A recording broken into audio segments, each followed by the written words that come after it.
नमस्कार, स्वागत है आपका। एफएम न्यूज देख रहे हैं आप और मैं हूं आपके साथ लता। अखिलेश यादव की पदयात्रा पॉलिटिक्स। जी हां, उत्तर प्रदेश में मुख्यमंत्री योगी आदित्यनाथ की सियासत से लगातार मात खा रहे समाजवादी पार्टी के मुखिया अखिलेश यादव अब पदयात्रा के जरिए योगी सरकार का मुकाबला करेंगे। दरअसल यूपी में विधानसभा का मॉनसून सत्र शुरू हुआ है और सेशन के आगाज से पहले ही समाजवादी पार्टी ने पदयात्रा निकाली। पार्टी चीफ और पूर्व सीएम अखिलेश यादव के नेतृत्व में निकाली गई इस यात्रा को पुलिस ने हालांकि बीच में ही रोक दिया, जिसके बाद अखिलेश यादव वहीं धरने पर बैठ गए।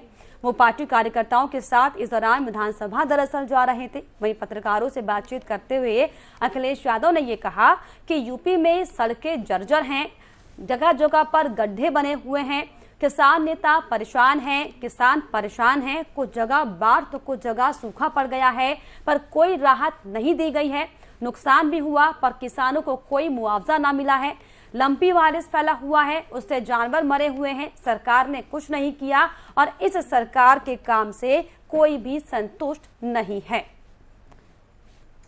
तो अखिलेश यादव आपको बताएं कि आज धरने पर बैठ गए और ऐसे में सवाल दरअसल बना हुआ है कि क्या 2024 से पहले बड़ा संदेश देने की तैयारी अखिलेश यादव कर रहे हैं। आखिर क्यों, जब विधानसभा में अखिलेश यादव को विपक्ष का नेता बनकर सदन में सवालों को खड़ा करना चाहिए था, चाहे मुद्दा महंगाई का हो, चाहे मुद्दा बेरोजगारी का हो, चाहे शिक्षा या फिर स्वास्थ्य से जुड़ा मुद्दा हो, लेकिन क्यों अखिलेश यादव सदन में चर्चा करने की बजाय सड़क पर धरने पर बैठ गए।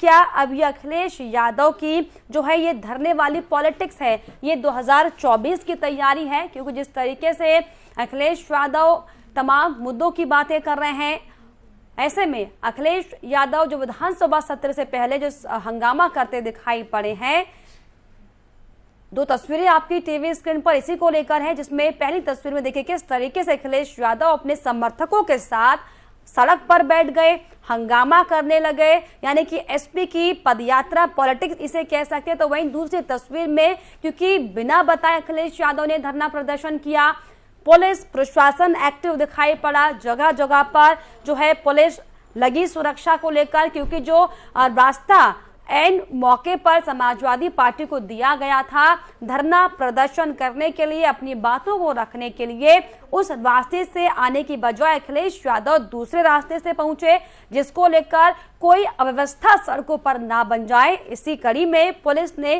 चाक चौबंद प्रबंध भी किए हुए थे। पीने की चीजें लगातार महंगी होती जा रही हैं और जो इन्होंने सपने दिखाए थे नौकरी और रोजगार के, आज जो संसाधन सरकार को जुटाने चाहिए थे वो संसाधन नहीं जुटा पा रहे हैं। बड़े पैमाने पर बेरोजगारी बढ़ी है, रोजगार छीने जा रहे हैं। प्राइवेटाइजेशन कर करके जो संविधान ने अधिकार दिए पिछड़ों को, दलितों को, गरीब को, वो भी अधिकार छीने जा रहे हैं। कोई विभाग नहीं बचा जो सरकार बेच न रही हो।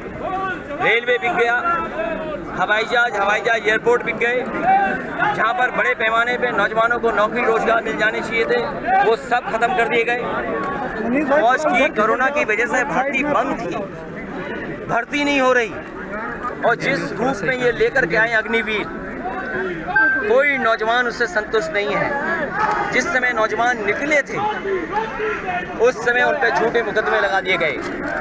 अभी फर्रुखाबाद में भर्ती शुरू हुई है, 1,13,000 से ज्यादा नौजवानों ने 12 जिले के लोगों ने फॉर्म भरे हैं, लेकिन सरकार पीठ मोड़ लेती है जब उनसे पूछा जाए कि आखिरकार कितनों को अग्निवीर में भर्ती करोगे। पहले भी इन सवालों पर धरना देना चाहती थी, हमारे विधायक जाकर के सदन के में बैठ करके और सदन के बाहर धरना देना चाहते थे, सरकार ने रोक लिया। आज जब हम सब लोग पैदल जाना चाहते थे उस समय भी रोका गया है।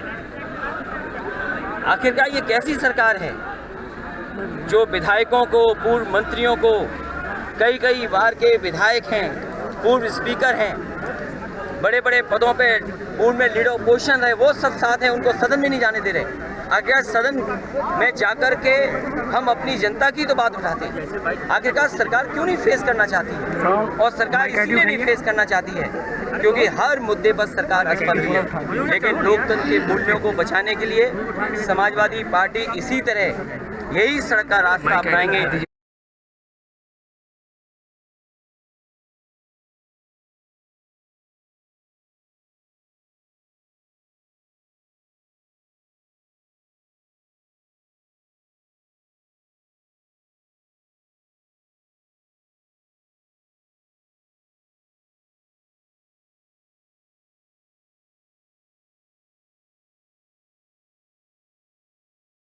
इस प्रस्तावित मार्च के बारे में मुझे यह अवगत कराना है कि इस संबंध में जिला प्रशासन को ना ही कोई सूचना दी गई थी, ना ही कोई अनुमति प्राप्त की गई थी। इसके बावजूद जनपदीय पुलिस द्वारा, लखनऊ पुलिस द्वारा समाजवादी पार्टी के माननीय नेताओं से निरंतर संपर्क किया गया, संवाद किया गया और प्रस्तावित जो रूट है उसके बारे में जो कठिनाइयां हैं उससे उनको अवगत कराया गया। जो प्रस्तावित रूट जो इस पैदल मार्च का था, उसमें सबसे महत्वपूर्ण जो कठिनाई हमें दिखाई दी वो ये था कि इस मार्ग पर हाई सिक्योरिटी इंस्टॉलेशंस है। वहाँ पर संवैधानिक पदों पर जो व्यक्ति है उनके आवास है। इस प्रकार का जब मार्च होता है तो ये हमेशा अपॉर्चुनिटी रहती है असामाजिक तत्वों को, उस मार्च की आड़ में वहाँ पर किसी भी दल को और किसी भी व्यक्ति को लोकतांत्रिक तरीके से अपनी बात रखने में कहीं कोई बुराई नहीं है। हर एक व्यक्ति को है। नियमानुसार अगर उन्होंने कोई परमिशन मांगी होगी तो पुलिस उन्हें सुरक्षित और सही मार्ग अवश्य देगी और परमिशन भी देगी, इसमें कोई संदेह नहीं। लेकिन ये दायित्व संबंधित और जिम्मेदार नागरिकों या जिम्मेदार संगठन और राजनीतिक दलों का एक नैतिक दायित्व कर्तव्य भी बनता है कि अपने किसी भी आंदोलन के लिए या किसी भी प्रोसेशन के लिए उनको नियमानुसार परमिशन मांगनी चाहिए और बिना पब्लिक व्यवस्था को, लोक व्यवस्था को भंग किए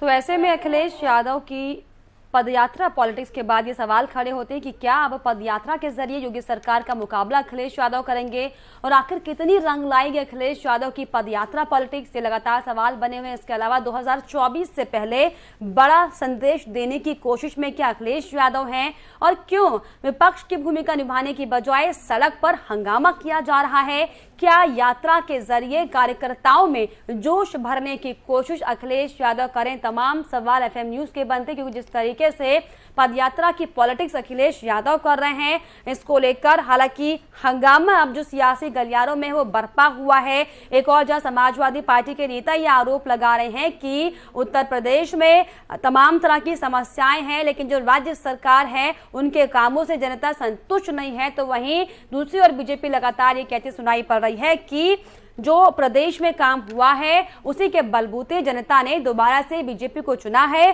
और जिस तरीके से ये जो पदयात्रा निकालने का डिसीजन समाजवादी पार्टी ने लिया ये गलत है। हालांकि इस पर चर्चा भी हम करेंगे और इस पर खास मेहमान हमारे साथ जुड़ेंगे। हमारे साथ विनीत शुक्ला नेता बीजेपी के जुड़ेंगे। सर आपका स्वागत मैं करना चाहूंगी विनीत जी। इनके अलावा हमारे साथ कपिश श्रीवास्तव जुड़ने वाले हैं जो कि प्रवक्ता सपा हैं और साथ ही साथ हमारे साथ खास चर्चा करने के लिए वरिष्ठ पत्रकार पीयूष पंत भी जुड़े हैं। तो आप तीनों का मैं स्वागत करना चाहूंगी। सबसे पहले कपिश जी आपके पास में आऊंगी क्योंकि जिस तरीके से आज जो सियासी हथकंडा इस्तेमाल किया है अखिलेश यादव ने, क्या वाकई अखिलेश यादव को जनता की चिंता या फिर 2024 की चिंता उन्हें सता रही है? देखिए बहुत स्पष्ट सी बात है कि ये संवैधानिक टूल्स है जिसका इस्तेमाल लोकतंत्र में सरकारों को आईना दिखाने के लिए किया जाता है। ये ऐसा नहीं कि समाजवादी पार्टी सिर्फ कर रही, आज जो सत्ता में पार्टी है, जब हम विपक्ष हुए, हम सत्ता में थे, ये विपक्ष में थे, तो ये भी आईना दिखाते थे। यही एक संवैधानिक अधिकार है जिसका प्रयोग अगर पार्टियां करना छोड़ दे तो निश्चित रूप से जो संसद होती है वो कहीं ना कहीं तानाशाह हो जाती है। और समाजवादी पार्टी आंदोलन से खड़ी पार्टी, हम जनता से जुड़े हुए लोगों के साथ खड़े हैं, उनके जनता से जुड़े हुए मुद्दों के साथ खड़े हैं, सामाजिक न्याय के उस सिद्धांत के साथ खड़े हैं जहाँ पे सारे पहिए जो है वो बराबर के होंगे तो रफ्तार मिलती है। तो समाजवादी पार्टी ने वर्तमान समय में जो इन्होंने वायदे किए, जो कस्में खाए, जो कसीदे पढ़े, जो जुमले पढ़े, उनको जनता के सामने लेकर के आ रही, इनको आईना दिखा रही। और समाजवादी पार्टी ने ये एक, आपने देखा कि हमने तो 5 दिवसीय रखा था, और आपको याद होना चाहिए कि पिछले 1 महीने से पूर्वांचल के अंदर हमारी संविधान बचाओ देश बचाओ यात्रा नेता प्रतिपक्ष पूर्व में रहे हमारे राम गोविंद चौधरी जी के नेतृत्व में चल रही है। और आज जो आपने चीजें देखी है समाजवादी पार्टी की, ये संविधान के उस कर्तव्य का निर्वहन है जिसके लिए जनता ने हमें विपक्ष में बैठाया है। और हम जनता से जुड़े हुए, चाहे महंगाई का मुद्दा रहा हो, चाहे बेरोजगारी का मुद्दा रहा हो, चाहे लॉ एंड ऑर्डर के फेल्योर का मुद्दा रहा हो, और चाहे किसानों के गन्ना का भुगतान का मामला रहा हो, या जो जिस तरीके से एनसीआरबी के डाटा है कि सबसे ज्यादा जो है वो हमारे शिक्षित बेरोजगारों ने आत्महत्याएं की हैं, जिस तरीके से हमारे अर्थव्यवस्था पर प्रभाव पड़ा है इनकी गलत नीतियों का, उन सबको उजागर करने के लिए, हम लोग जो है वो आज मार्च पास किए हैं। और हमने एक प्रोग्राम सेट कर दिया। अच्छा। ये सेट कर दिया कि ये विधानसभा जितने दिन चलेगी, हम जनता से जुड़े हुए इन्हीं कैप्शंस पे, इन्हीं प्रश्नों को जो जनता के सामने हमने विधानसभा जाने तक प्रदर्शित किया है, उस पर ही हम चर्चा करेंगे, उस पर बात करेंगे। हम किसी भी छद्म राष्ट्रवाद, छद्म हिंदुत्ववाद, हिंदू मुसलमान की डिबेट नहीं करेंगे विधानसभा में। हम सीधे जो जनता से जुड़े मुद्दे उस पर बात करेंगे। तो बातचीत तो सरकार से करनी पड़ेगी ना सर। तो आपको विधानसभा के सत्र में आराम से जाना चाहिए था, शांतिपूर्वक तरीके से, ताकि अपने मसलों को सरकार के सामने रख पाए। क्या इस तरीके से जो सियासी हथकंडा इस्तेमाल करने की कोशिश की जा रही है, लगता है कि समाजवादी कामयाब हो जाएगी? लता जी देखिए, बहुत स्पष्ट सी बात है कि ये सामाजिक जो सिद्धांत और ताना बाना है, जिसमें विधानसभा के अंदर की कार्रवाई डायरेक्ट सारे लोग नहीं देखते हैं। और मैं दूसरी बात कहता हूँ कि लोहिया जी ने ये ऐसे ही नहीं कहा था कि अगर सड़क जो है वो सुनी हो जाएंगी तो ये संसद जो है वो आवारा हो जाएगी। ये शब्द उन्होंने प्रयोग किए, और ये प्रयोग एकदम संवैधानिक हिसाब से और टूल से है। हमने कोई उत्पात नहीं किया। हम हाथों में तख्तियां लिए और विधानसभा के मार्ग पर चले। जनता ने भी देखा हमारे हाथ में जो तख्तियां थी, उससे एक सियासी दल को और क्या करना चाहिए? सियासत छोड़ करके भजन करना चाहिए। अरे भजन करने वाले तो सियासत कर रहे हैं, मठ छोड़ करके अब मुख्यमंत्री के आलीशान बिल्डिंग्स में रह रहे हैं, एसी की मजा ले रहे हैं। तो आप उनसे पूछिए कि योग से भोग की ओर या भोग से योग की ओर, किसको किधर ले जा रहे हैं? 9 अगस्त के देश बचाओ सकारात्मक राजनीति होनी चाहिए। राजनीति कौन सी चीज है? राजनीति जनता के लिए होती है, जनता के माध्यम से होती है, वही हो रही है। 9 अगस्त से देश बचाओ देश बनाओ की यात्रा भी आपकी शुरू हो रही है। तो क्या ये 2024 के लिए आपकी और कांग्रेस की एक साझी रणनीति तो नहीं चल रही है कि आप भारत जोड़ो यात्रा निकालिए, हम देश बचाने की यात्रा निकालते हैं? देखिए लता जी, आपने प्रश्न बड़ा माकूल किया है, क्योंकि आप वरिष्ठ पत्रकार हैं और आपको अच्छा है कि आपको ये सब सारे एंगल्स देखने चाहिए। लेकिन हकीकत ये नहीं है। हकीकत इस बात की है, विपक्ष भारत में समाजवादी छतरी का बहुत बड़ा है। और जहां तक कांग्रेस का सवाल है, कांग्रेस ने भी एक अपना जो यात्रा निकाली है वो सकारात्मक राजनीति का द्योतक है। और इस तरह की सकारात्मक राजनीति होनी चाहिए। हिंदुस्तान जोड़ने की बात हो रही है, हिंदुस्तान तोड़ने वाले तो बैठे ही हुए हैं। तानिशा जो हिंदुस्तान तोड़ने की बात कर रहे हैं, उनके प्रवक्ता तोड़ने की बात कर रहे हैं, सुप्रीम कोर्ट उनको फटकार लगा रहे हैं, फिर भी समझ में नहीं आ रहा। यही है कि मुद्दों के आधार पर देश को जोड़ना चाहिए। गरीब अमीर की खाली देश को जोड़ने की कवायद जो है, देश को कवायद जोड़ने की कोशिश समाजवादी पार्टी ने शुरू कर दी है। वनीत शुक्ला जी, मैं आपके पास आऊंगी। देश को तोड़ने का जो आप काम कर रहे हैं, उसी के पीछे अब समाजवादी पार्टी लग गई कि आपको देश तोड़ने नहीं दिया जाएगा। क्या प्रतिक्रिया? देखिए लता जी, सबसे पहले मैं कहना चाहूंगा लोकतांत्रिक और संवैधानिक मूल्यों का हनन करना समाजवादी पार्टी की ये प्रवृत्ति है। और अखिलेश जी उत्तर प्रदेश के विकास और कानून व्यवस्था सुशासन को देख करके बौखला गए। ये समाजवादी पार्टी अब समाप्तवादी पार्टी की तरफ बढ़ चुकी है। प्रदेश की जनता ने पहले ही इनको नकार दिया है।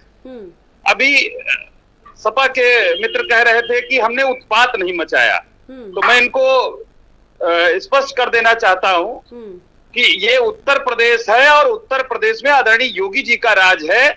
यहाँ उत्पात मचाने की और कानून हाथ में लेने की किसी को भी छूट नहीं है।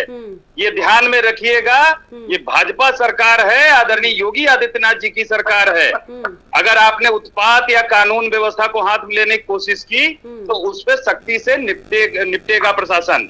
दूसरे, अभी इन्होंने कहा कि हम देश जोड़ने का और संवैधानिक यात्रा निकाल रहे हैं, संविधान बचाओ यात्रा।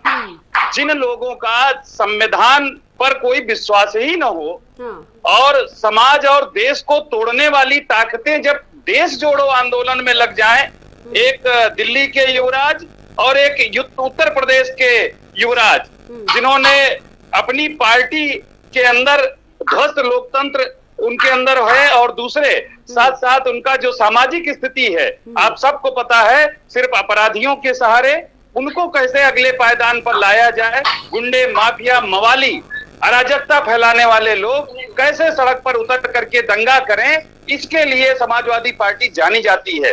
तो ये उत्तर प्रदेश में अब ये सब नहीं होने वाला, क्योंकि अब उत्तर प्रदेश की जनता ने इन सबको नकार करके एक सुशासन वाली और सुरक्षित सरकार, एक मजबूत सरकार आदरणीय योगी आदित्यनाथ जी के नेतृत्व में चुनी है और वो सबका साथ, सबका विकास, सबका विश्वास और सबके प्रयास के लक्ष्य को, मूल मंत्र को लेकर के चल रही है।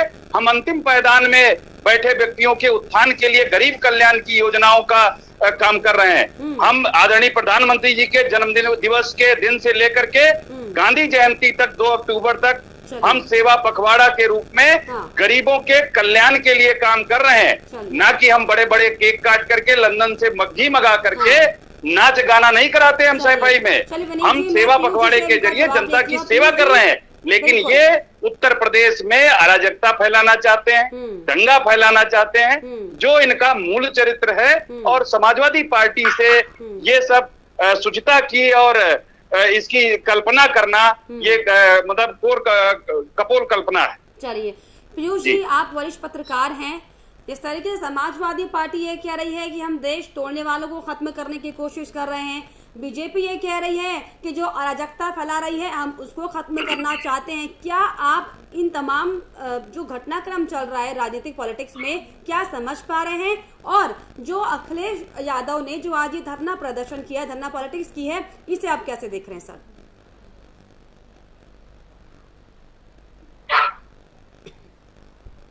पीयूष जी, पीयूष जी, आपको मेरी आवाज मिल पा रही है? जी जी जी, हाँ सर बताइए। पीयूष जी, मैं सवाल नहीं सुन पाया, आपकी आवाज साफ नहीं आई। करती हूँ सर। जिस तरीके से समाजवादी पार्टी ये कह रही है कि देश को बचाने का वो काम कर रहे हैं, लेकिन भारतीय जनता पार्टी ये कहती है कि हम अराजकता से देश को बचाना चाहते हैं, क्या सर आप समझ पा रहे हैं ये जो राजनीतिक घटनाक्रम चल रहा है? अखिलेश यादव धरने पर सड़क पर बैठ गए, वो ये कह रहे हैं कि महंगाई है प्रदेश में, अराजकता का माहौल है, इससे हमको प्रदेश को बचाना है। तो क्या आप समझ पा रहे हैं जो आज घटनाक्रम हुआ समाजवादी पार्टी की तरफ से, जो अखिलेश यादव धरने पर बैठे हैं, कैसे आप इसको देख रहे हैं? ये हमसे सवाल कर रही है? मैं नहीं पीयूष जी, अगर आप मुझे सुन पा रहे हो तो। पीयूष पंत जी, मेरा सवाल है। पीयूष जी, आपको मेरी आवाज मिल पा रही है?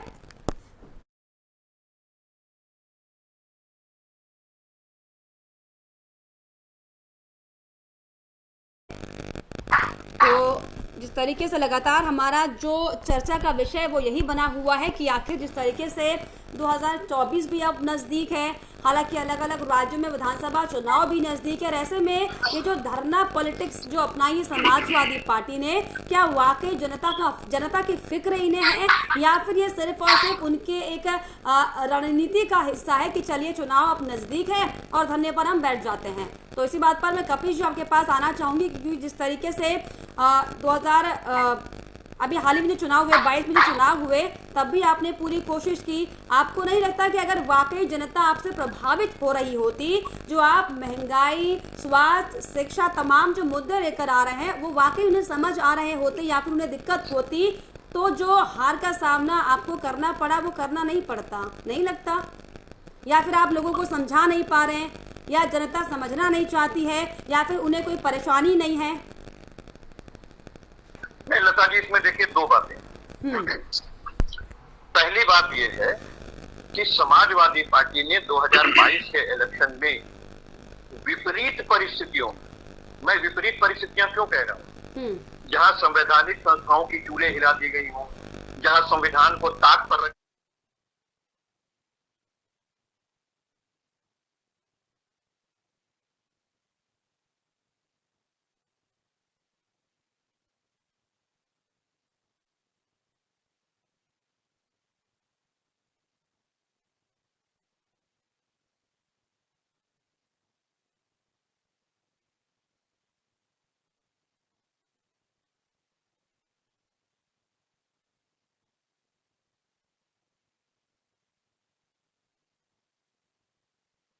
हमसे हमारा टूट गया है, तो जिस तरीके से आपको बताएं कि लगातार जो हंगामा हो हल्ला समाजवादी पार्टी मचाने में लगी हुई है।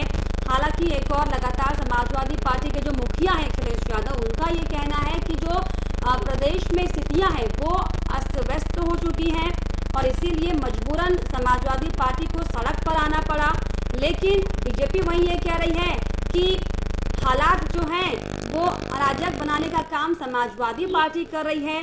ऐसे में हालांकि लगातार जो सिलसिला है बयानबाजियों का वो चरम पर है, लेकिन इसी कड़ी में बस सवाल यही बार बार खड़े होते हैं कि क्या ये समाजवादी पार्टी का 2024 का कोई विजन है? क्या 2024 के लिए तैयारी की जा रही है? पदयात्रा के जरिए योगी सरकार का मुकाबला करने की कोशिश अखिलेश यादव करने वाले हैं। ये उनकी स्ट्रैटेजी का हिस्सा है और कितनी रंग लाएगी यात्रा, क्योंकि अगर ये कोई रीजन है तो कितनी पदयात्रा रंग लाएगी, ये एक बड़ा सवाल खड़ा होता है। इसके अलावा 2024 से पहले क्या अखिलेश यादव बड़ा संदेश देने की तैयारी में हैं, बड़ा संदेश देने की कोशिश कर रहे हैं, कार्यकर्ताओं में दम भरने का जो है वो एक कोशिश करेगी किसी तरीके से। हालांकि 2022 में जो हाल ही में चुनाव बीते उसमें बड़ी हार का सामना करना पड़ा, उसके बाद भी तमाम छुटमुट चुनाव हुए उसमें हार का सामना करना पड़ा और अब सबसे बड़ा विजन 2024 जो कि लोकसभा चुनाव है और सभी की निगाहें बिल्कुल कपिश जी में आ रही, सभी की निगाहें टिकी हुई है। चलिए आपकी बात को पहले पूरा कर लेते हैं कपिश जी। जी लता जी, हाँ। मौके पे बात रह गई। हाँ। सादर धन्यवाद कि आपने हमें अवसर फिर दिया है। मैं एक बात ये कहना चाहता हूँ कि देखिए देश की संवैधानिक चूल्हे कैसे हिलाई गई, ये सुप्रीम कोर्ट की मैंने आपको दो नजीरें बताई। तीसरी मैंने आपको बताई कि जिस तरीके से इनकी प्रवक्ताओं ने जो है वो टिप्पणियां की और हिंदू मुसलमान के बीच में खाई पैदा करने की कोशिश की, उसपे भी सुप्रीम कोर्ट ने हवा दिखाई। जिस तरीके से दलित बेटी को के साथ जो हाथरस के अंदर कांड हुआ उसपे भी हाई कोर्ट ने इनको रास्ता दिखाया। जिस तरीके से डॉक्टर कबीर खान के ऊपर इन्होंने एनएसए लगाया और उस पर दुर्भाग्यपूर्ण तरीके से उनको 9 महीने की जेल काटनी पड़ी और इलाहाबाद हाई कोर्ट ने उस पर भी सरकार को लताड़ लगाई। तो ये पर्याप्त इस बात को बताने के लिए कि तानाशाह सरकार चल रही है, जो कि एक तरीके से अपराधीकरण सरकार का हो गया। हाँ। अब मैं दूसरी चीज आपको कह रहा हूँ कि समाजवादी पार्टी ने इतनी विपरीत परिस्थितियों में, जहां डबल इंजन की सरकार हो, जहां संवैधानिक सोचते कि चूल्हे हिला दी गई हो, प्रशासन शासन सब इनके साथ लगा हो, वहां समाजवादी पार्टी ने अभूतपूर्व रूप से 80 सीटें उत्तर प्रदेश से भारतीय जनता पार्टी को कम कर दी और साथ ही 111 सीटें अपनी और कुनबे की 125 कर ली। 13% मर्दों का अभिवृद्धि किया और 200 से 210 सीटें लता जी, इनको वोट कीजिएगा, नेक्स्ट टू नेक्स्ट फाइट थी। मात्र 200 वोट से लेके 1000 वोट के बीच में, यानी 5.5 लाख के डिफरेंस से हमने 210 सीटें खोई। यानी नेक्स्ट टू नेक्स्ट फाइट, जनता ने इन पर विश्वास कम कर दिया है। यही एक कारण है कि समाजवादी पार्टी को जनता लाना चाहती है, क्योंकि संवैधानिक संस्थाओं की चूल्हे हिली हुई है, सरकार जो है वो विवश की हुई है प्रशासन को। एक कमेंट पीयूष से लेना चाहूंगी। पीयूष जी अगर आपको मेरी आवाज सुन पा रही हो, पीयूष जी अगर आपको मेरी आवाज सुन रही हो, हाँ चलिए कपिल जी आपको मैं रोकना चाहूंगी। कपिल जी आपको मैं रोकना चाहूंगी। पीयूष जी जिस तरीके से ये जो घटनाक्रम चल रहा है, 2024 का चुनाव नजदीक है, कई राज्यों में विधानसभा चुनाव भी होने और ऐसे में समाजवादी पार्टी ये कह रही है कि जो देश को तोड़ने का काम कर रही है, यानी कि बीजेपी, हम उससे बचाने की कोशिश कर रहे हैं। बीजेपी ये कह रही है कि जो अराजकता फैली हुई है हम उससे देश को बचाने की कोशिश कर रहे हैं। तो क्या आप इसको समझ पा रहे हैं? और जो आज जो धरना प्रदर्शन अखिलेश यादव ने किया है सर, इसको आप कैसे देख रहे हैं? देखिए लता जी, हर पार्टी अपने अपने हिसाब से जो स्थितियां हैं उसको जो है रिफ्लेक्ट कर रहा है। और विशेष रूप से जो सत्ता में पार्टी बैठी हुई है उसको लगता है कि वो सब कुछ अच्छा कर रही है, इसलिए जो है भारतीय जनता पार्टी कह रही है कि नहीं हम तो सभी कर रहे हैं। धीरे धीरे कि वो इस बात को मानते नहीं है। वो कहा नियम कानून मानते हैं, योगी जी ने कहा, लेकिन योगी जी कितना नियम कानून मानते हैं? बुलडोजर चलाते समय क्या वो संवैधानिक कानून मानते हैं? तो ये वहीं पे विपक्षी पार्टियों के लिए देखिए समझ पे आना लाजमी है मुझे लगता है। तो कि अगर उसको जनता से जोड़ना है तभी 2024 की वो जो चुनाव है उसमें वो कुछ अपनी उपस्थिति दर्ज करा पाएगी। तो निश्चित रूप से और लोकतंत्र की ये डिमांड है कि लोकतंत्र की डिमांड है कि हर पार्टी जो है वो सड़क पे आए, सदन में आए, सड़क पे भी आए, जनता के मुद्दों को लेके आए, न कि जो है इधर उधर के मुद्दों को लेके आ जाए, जनता के मुद्दों को लेके आए। तो हर कोई अपनी अपनी कवायद करने में लगा है। निश्चित रूप से टारगेट है 2024 का जो लोकसभा का चुनाव। और लोकतंत्र में देखिए सबको अधिकार है, जहाँ पे सत्ता पक्ष जो है अपनी बात करता है वहीं पे विपक्ष जो है उसको जो है सत्ता पक्ष को काउंटर करने की चलिए, यानी कि कुल मिला के आप ये कह रहे हैं कि दरअसल दोनों ही पार्टियां बिसात बिछाने की कोशिश कर रही हैं 2024 के लिए, है ना। वाकई की सच्चाई भी है, क्योंकि अगर वाकई असल में राजनीति का मतलब जनता के राज पर राज करना होता तो जो हालात है वो कुछ और होते। दरअसल राज सबको कुर्सी में करना है और इसीलिए कुर्सी की ये लड़ाई है जो इतनी लंबी चल रही है, जिसको लेकर कभी समाजवादी पार्टी, कभी बीजेपी, कभी तमाम जो अलग दल हैं वो तमाम तरह के चुनावी हथकंडे इस्तेमाल करते हैं। लेकिन फिलहाल कपिल जी जिस तरीके से आप ये कह रहे हैं कि आपको जनता की फिक्र है और इसीलिए आप आज सड़क पर उतरे, लेकिन ये वाकई देखने वाली बात होगी कि समाजवादी पार्टी जनता की कितनी फिक्र करती है। और चुनाव छोड़ दीजिए, चुनाव के इतर कितना जो तमाम जनता है जिसकी बात आप लगातार करते हैं उनमें कितना उनकी परेशानी में सहयोग करते हैं। लेकिन फिलहाल समय बहुत कम है हमारे पास, माफ कीजिएगा, इतना ही समय मैं आपसे लूंगी और धन्यवाद आप लोगों से कहूंगी मेरे साथ जुड़ने के लिए, इतना समय देने के लिए। विनीत जी आपका शुक्रिया, कपिल जी आपका शुक्रिया, पीयूष जी आपका भी शुक्रिया। तो लगातार आपको बताएं कि जिस तरीके से देखिए लोकसभा चुनाव नजदीक और ऐसे में सबका जो फोकस है वो अब इस पर है कि किस तरीके से जो लोकसभा चुनाव है उसमें अपनी बिसात जमाई जाए। और यही दरअसल बड़ी वजह है कि 2024 के चुनाव को देखते हुए साफ तौर पर अब तमाम तरह की जो अलग अलग दल की पार्टियां हैं वो अपनी स्ट्रैटेजी बना रही हैं, चाहे बीजेपी हो, चाहे कांग्रेस हो, चाहे समाजवादी पार्टी हो। तमाम पार्टियों के नेताओं ने अपनी एक स्ट्रैटेजी सेट कर ली है और उन्हीं स्ट्रैटेजियों के आधार पर जो है अपने स्टेप्स को आगे बढ़ाया जा रहा है। और इसलिए दरअसल ये बड़ी वजह है कि आज एक बार फिर से समाजवादी पार्टी का पदयात्रा पॉलिटिक्स जो है वो सड़क पर दिखाई पड़ा। लेकिन देखने वाली बात ये होगी कि तमाम जो पार्टियां एड़ी चोटी का जो जोर लगा रही है इसका कितना असर 2024 में और उसके पहले होने वाले अलग अलग राज्यों में विधानसभा चुनाव में देखने को मिलता है। लेकिन फिलहाल हमारे इस खास पेशकश में फिलहाल इतना ही। देश और दुनिया की तमाम खबरों के लिए आप देखते रहिए FM न्यूज। नमस्कार।